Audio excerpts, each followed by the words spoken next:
तो आज के इस वीडियो में काफ़ी महत्वपूर्ण है। जी हाँ मेरे डियर, आप लोग कुछ दवाइयाँ जो महत्वपूर्ण यूजेज किए जाते हैं उसका some important drug and their uses, कुछ महत्वपूर्ण दवाएं और उसका क्या क्या उपयोग है, क्या क्या निर्देश है, तो उन सारे चीज़ों को समझेंगे। ये दवा काफ़ी वाइडली यूज किया जाता है, ज़्यादातर मामले में ये सब यूज किया जाता है। मोस्ट कॉमन दवाएं हैं, बहुत सारे कंडीशन में यूज किए जाते हैं। उन सारे दवाओं को मैं लेकर आया हूँ जो आपको उसका उपयोग और उसका जो है नाम सहित जो है आप लोग जानेंगे। ठीक है, साथ में ये भी जानेंगे कि कैसे देना चाहिए इन दवाओं को। तो इस वीडियो को देखना काफ़ी महत्वपूर्ण है, हो सकता है आपके एग्ज़ाम में भी यहाँ से पूछ दे, और जानकारी के लिए भी ये दवाएं का उपयोग काफ़ी महत्वपूर्ण होता है।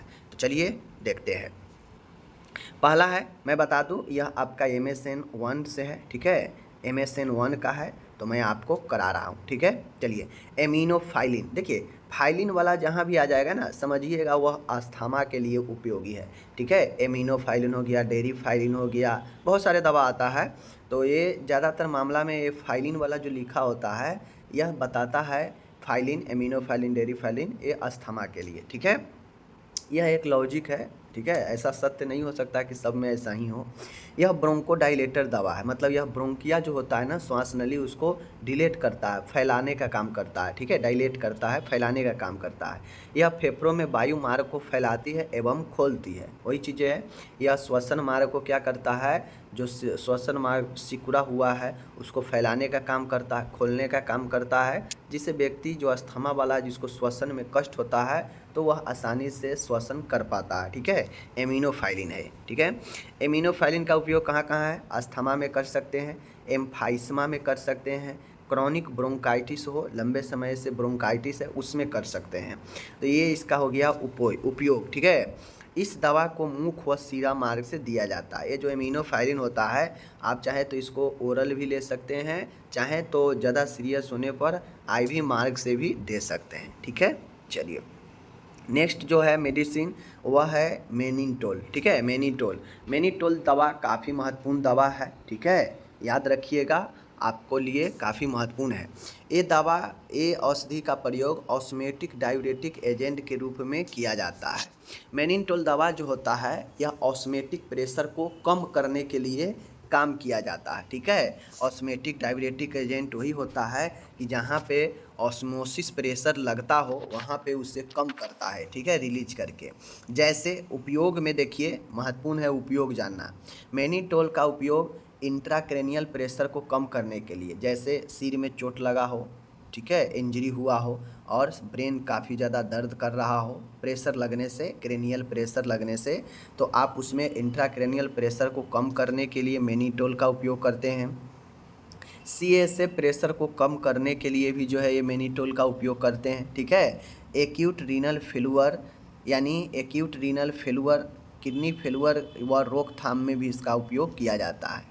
तो इसका नाम ही है ऑस्मेटिक डायूरेटिक है। तो ये क्या करता है कि जहाँ पे द्रव तरल पदार्थ भरा है और उसके कारण समस्या है, तो उसको क्या करता है, रिलीज करके यह जो है पेन को कम करता है, CSF प्रेशर को कम करता है, चाहे वो ब्रेन में हो, चाहे वो आपके स्पाइनल में लगता हो, या फिर एक्यूट रीनल फेलुअर में हो। तो इन सब में जो है इसका प्रेशर कम करने के लिए यूज किया जाता है। ठीक है, तो ये हो गया आपका इसका उपयोग। अब ये जो दवा का निर्देश, महत्वपूर्ण निर्देश है, यह औषधि केवल और केवल IV मार्ग से द्वारा दी जाती है। मतलब ये दवा मेनिटोल सिर्फ और सिर्फ इंट्रावेन के माध्यम से दिया जाता है। ठीक है, IV के माध्यम से दिया जाता है। ओके, डोपामाइन की बात किया जाए, अब नेक्स्ट जो दवा अपने पास आता है वो है डोपामाइन। ठीक है, डोपामाइन भी काफ़ी महत्वपूर्ण दवा है। डोपामाइन एक अल्फ़ा बीटा रिसेप्टर्स पर कार्य करती है। डोपामाइन जो है यह अल्फ़ा बीटा रिसेप्टर्स पर काम करता है। ठीक है, जैसे इसका उपयोग क्या है, उपयोग महत्वपूर्ण है, समझिए। डोपामाइन का उपयोग है, यह आपको हार्ट अटैक में भी काम करता है, संक्रमण में भी काम करता है, हार्ट सर्जरी या चोट के कारण होने वाले blood pressure, low blood pressure में भी ये काम करता है, इसका इस्तेमाल किया जाता है। ठीक है, यह हार्ट फेलुअर, वही हार्ट अटैक हुआ ना, ये हार्ट फेलुअर में भी उपयोगी है। यह क्या करता है कि अल्फ़ा बीटा रिसेप्टर्स पर काम करता है और हृदय के जो पंपिंग कैपेसिटी है उसको बढ़ाता है, जिससे शरीर में रक्त प्रवाह में सुधार करके यह ब्लड प्रेशर को बढ़ाता है। ठीक है, तो ये चीज़ें, तो डोपामाइन का मुख्य उपयोग क्या है? देखिए, डोपामाइन है, लो ब्लड प्रेशर में भी इसका उपयोग किया जाता है, ठीक है। इसका हार्ट सर्जरी के बाद संक्रमण, ठीक है, हार्ट फेल के बाद, इन सब में भी जो है ये क्या करता है, इसका इस्तेमाल किया जाता है, समझ गए। यह ब्लड प्रेशर के संचार को बढ़ाता है डोपामाइन, ठीक है, जिससे लो ब्लड प्रेशर हो, हार्ट अटैक हो, इन सब में मदद मिलता है।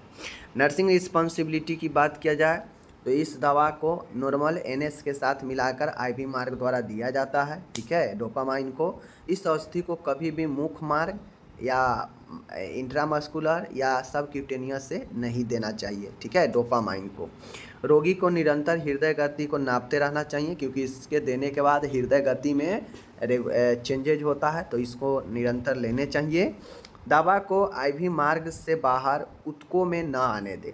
अब होता है ना कभी कभी कि जो हम लोग कैथेटर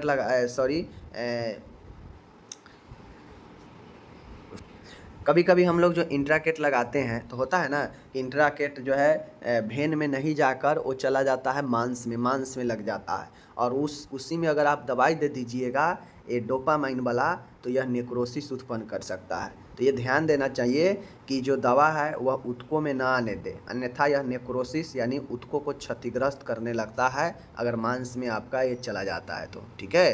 तो ये सब कुछ रिस्पॉन्सिबिलिटी है, इसको ध्यान में रखनी चाहिए, ठीक है। तो डोपामाइन ओनली वन आईवी में देना चाहिए, कभी भी मुख से, आईएम से, सबक्यूटेनियस से नहीं देंगे, ठीक है। देने के बाद हृदय गति निरंतर देखते रहेंगे और ध्यान रखेंगे कि यह आईवी के अलावा मांस में न जाए, अन्यथा यह नेक्रोसिस उत्पन्न कर सकता है, ठीक है। तो ये सब ज्ञान की चीज़ें हैं, ध्यान में रखना चाहिए। नेक्स्ट आता है आपका एट्रोपिन। एट्रोपिन जो दवा है यह एंटीकोलिनर्जिक और एंटी पैरासिम्पैथेटिक औषधि है, ठीक है। एट्रोपिन है, यह एंटीकोलिनर्जिक है और एंटी पैरासिम्पैथेटिक दवा है, ठीक है। इसका इस्तेमाल नर्व एजेंट, पेस्टिसाइड, धीमी हृदय गति और इन सब के उपचार के लिए किया जाता है। एट्रोपिन का जो उपयोग है यह नर्व एजेंट तंत्रिका पर काम करता है, ठीक है। साथ में यह जो पॉइजनिंग होता है उसको भी, कुछ पॉइजनिंग को भी यह एंटीडोट के रूप में काम करता है। जैसे किसी चीज़ से अगर पॉइजनिंग हो गया है तो उसमें यह एंटीडोट के रूप में भी काम करता है, उसको काटने का काम करता है। साथ में अगर ब्रेडिकार्डिया है, ठीक है, अगर मंद हृदय गति है तो उसमें भी यह काम करता है एट्रोपिन, ठीक है। देखिए, एट्रोपिन का उपयोग ब्रेडिकार्डिया, वही मंद हृदय दर अगर कम हो उसमें भी यह काम करता है।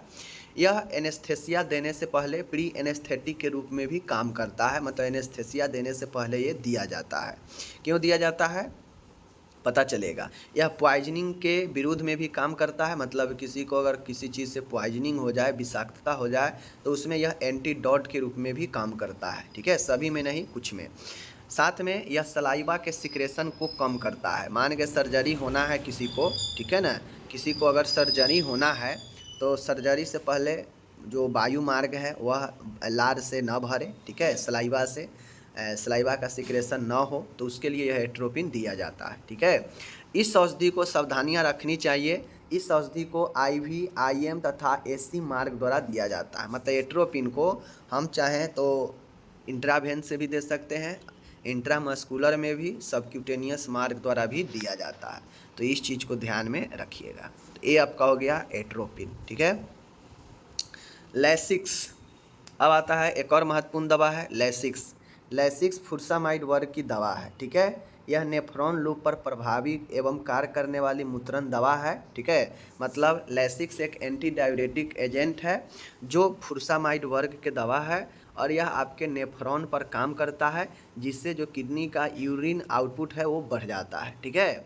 यूरिन आउटपुट जब बढ़ता है तो इसका उपयोग जो होता है वह उपयोग किडनी रोग में, हृदय रोग में, लीवर में, ठीक है, इन सब में जो है सीवियर एडिमा होने पर, गंभीर सूजन होने पर इसका इस्तेमाल किया जाता है। तो ये फुरसामाइड जो दवा होता है एंटी डाययूरेटिक है, और जितने भी बॉडी में सूजन वगैरह होता है अत्यधिक तरल बढ़ने के कारण, लिक्विड बढ़ने के कारण, तो उस लिक्विड को क्या करता है, निकाल कर शरीर से सूजन को कम करता है। तो ये हो गया अपना इसका उपयोग, ठीक है। यह हृदय रोग में भी, हृदय रोग जैसे HTN, हाइपरटेंशन, ठीक है, अगर किसी को BP बढ़ा है तो उसमें यह काम करता है, ठीक है। अनावश्यक तरल को निकालता है, जिससे प्रेशर कमता है और बीपी भी कम होता है। ठीक है, तो ये हो गया। लीवर हिपैटिक रोग में भी उससे सूजन है तो उसमें दिया जाता है। ठीक है, वही मैंने बता भी दिया। हाई ब्लड प्रेशर में यह त्याग को बढ़ाता है, डाययूरेटिक के रूप में काम करता है। ठीक है, याद रखिएगा। आगे है, इस औषधि को ओरल या आईवी मार्ग द्वारा दिया जाता है। जो फुरसामाइड दवा है, ठीक है, फुरसामाइड ग्रुप का जो दवा होता है, चाहे तो आप मुंह से भी ले सकते हैं या चाहे तो आईवी मार्ग से भी दे सकते हैं। रोगी को जैविक चिन्हों का निरंतर अवलोकन करना चाहिए, क्योंकि इसके देने के बाद जो है आपका बीपी कम सकता है। ठीक है, शरीर से और भी चेंजेज हो सकते हैं, इसलिए वाइटल साइन का निरंतर चेक करना चाहिए। लैसिक्स की अधिकतम मात्रा 600 मिलीग्राम 600 mg प्रतिदिन दी जा सकती है। ठीक है, आईवी मार्ग द्वारा 0.1 मिलीग्राम प्रति घंटा की दर से औषधि प्रदान करें। ठीक है, मतलब आईवी मार्ग द्वारा 0.1 mg 1 किलोग्राम प्रति घंटा की दर से आप इसे प्रदान की जाती है दवा लैसिक्स। ठीक है, तो ये हो गया अपना लैसिक्स। फुरसामाइड वर्ग की जो भी दवा है यही गुण रखता है। अब आता है अपना प्रोप्रानोलॉल। ठीक है, प्रोपानोलॉल, ठीक है, प्रोप्रानोलॉल। प्रोप्रानोलॉल जो दवा होता है यह एक प्रकार का बीटा ब्लॉकर औषधि है। ठीक है, मेडिसिन है। यह एपिनेफ्राइन जैसे यौगिकों की क्रिया को रोकती है, जो हृदय व रक्त धमनियों को प्रभावित करती है। प्रोप्रानोलॉल जो दवा है यह आपके बीटा ब्लॉकर की औषधि है, बीटा ब्लॉकर की। यह एपिनेफ्राइन जैसे यौगिकों को क्या करता है, इसके काम को रोकता है, जो आपके हृदय और रक्त के धमनी को प्रभावित करते हैं। यानी एपिनेफ्राइन एक ऐसा यौगिक है जो आपके हार्ट और आपके धमनी को प्रभावित कर सकता है, उसके काम को यह रोकता है, ब्लॉक करता है, इसीलिए इसे बीटा ब्लॉकर नाम दिया गया है। और ये प्रोप्रानोल का जो उपयोग है, इसका उपयोग उच्च रक्तचाप में, प्रोप्रानोल का उपयोग हाई ब्लड प्रेशर में, एंजाइना के मरीजों में, जो एंजाइना जिसको चेस्ट पेन बोलते हैं, और इरेगुलर हार्ट बीट में भी इसका इस्तेमाल किया जाता है। किसी का अगर हार्ट बीट इरेगुलर हो तो उसमें भी इसका इस्तेमाल किया जाता है। ठीक है, साथ में माइग्रेन में भी इसका इस्तेमाल किया जाता है। तो प्रोप्रानोलॉल के बारे में समझ गए, इरेगुलर हार्ट बीट, माइग्रेन, ठीक है, and angina pectoris, high blood pressure, इन सब में प्रोप्रानोलॉल का इस्तेमाल किया जाता है। ओके, नर्सिंग रिस्पॉन्सिबिलिटी ये है कि रोगी को सलाह दे कि इस औषधि के साथ कोई धूम्रपान न करे। इस औषधि के मुखीय मार्ग द्वारा यानी ओरल से दिया जाता है। गर्भवती व स्तनपान कराने वाली महिला को यह औषधि नहीं देनी चाहिए, क्योंकि यह क्या करता है, हार्ट बीट को क्या करता है, शांत करता है। इरेगुलर हार्ट बीट को क्या करता है, रेगुलर में लाने का प्रयास करता है। तो गर्भवती महिला को अगर देंगे तो इसके बच्चा पर भी प्रभाव डालेगा। डायबिटीज ग्रस्त रोगियों में इसे सावधानी पूर्वक देनी चाहिए। तो ये अपना हो गया आपका, समझ गए, प्रोप्रानोलॉल। मेन है, इसका निर्देश याद रखिएगा और इसका उपयोग याद रखिएगा। ठीक है, डाइजापाम है। डाइजापाम जो होता है दवाई, यह बेंजोडाइजापान वर्ग की प्रशामक सीडेटिव औषधि है। यह मस्तिष्क एवं तंत्रिकाओं को शांत करती है। डाइजापाम जो दवा है एक सीडेटिव दवा है। ठीक है, जो प्रशामक के रूप में काम करती है। यह आपके नर्व और ब्रेन पर काम करके आपके नर्व को क्या करता है, रिलैक्स करता है, शांत करता है। यह बेंजोडाइजापान वर्ग की दवा है। ठीक है, इसकी उपयोग की बात किया जाए तो माय डियर, इसके उपयोग में देख सकते हैं एंजाइटी, या इसका डाइजापाम का उपयोग एंजाइटी में भी किया जाता है। एल्कोहल विड्रॉल, कोई नशीला पदार्थ छोड़ा है तो उसको भी छोड़ने पर भी ये दवा दिया जाता है। दौरे पड़ने पर भी ये दिया जाता है। आपका मांसपेशी में ऐंठन है, मसल्स स्पाज्म है, उसमें भी दिया जाता है। इंसोमेनिया यानी अनिद्रा होने में भी दिया जाता है। सर्जरी से पहले यानी बिफोर सर्जरी भी ये दवा दिया जाता है। तो ये जो डाइजापाम होता है थोड़ा मोड़ा एंजाइटी वगैरह में, ठीक है, और दौरा उरा पकड़ता है, साथ में मांसपेशी में ऐंठन वगैरह है तो उसमें दिया जाता है। ठीक है, हल्का फल्का यह नींद भी लाता है तो उसमें भी इसका उपयोग किया जाता है। तो ये चीज़ों को ध्यान में रखिएगा। इस औषधि को आप मुख से या आईवी द्वारा दे सकते हैं। गर्भवती स्तनपान कराने वाली महिलाओं को यह नहीं देना चाहिए। डाइजापाम एंटासिड के साथ नहीं देना चाहिए। ठीक है, डाइजापाम एंटासिड के साथ नहीं देना चाहिए। रोगी को सलाह दें कि इस औषधि के साथ शराब का सेवन न करें, क्योंकि यह एल्कोहल विड्रॉल में दिया जाता है, तो उसके साथ तो लेना मुश्किल हो जाएगा फिर, इसलिए डाइजापाम ये सारे गुण को रखता है। ठीक है, आगे आता है मोस्ट इम्पॉर्टेंट हार्ट वाले के लिए डिजॉक्सिन। डिजॉक्सिन का नाम आप लोग सुने होंगे। डिजॉक्सिन कार्डियक ग्लाइकोसाइड वर्ग की एक औषधि है। ठीक है, डिजॉक्सिन जो है यह कार्डियक ग्लाइकोसाइड वर्ग की एक दवा है, नाम से ही है कार्डियक ग्लाइकोसाइड, यानी यह हृदय के लिए ही स्पेशलिस्ट होता है। इसका उपयोग है हार्ट फेलुअर में दे सकते हैं, आर्टीरियल फाइब्रिलेशन में दे सकते हैं। तो डिजॉक्सिन हार्ट फेलुअर वगैरह में ये काम में आता है, या आपके हार्ट को बेहतर फंक्शन करता है, ब्लड संचार बेहतर करता है, जिससे हार्ट फेल जो है होने की संभावना को कम करता है। ठीक है, साथ में यह आर्टीरियल फाइब्रिलेशन के भी जो है उसमें हेल्प करता है। ठीक है, तो ये डिजॉक्सिन हो गया। इसका खुराक की बात किया जाए तो खुराक यहाँ पे दिया गया है 0.75 से लेकर 1.5 mg प्रतिदिन मुख द्वारा।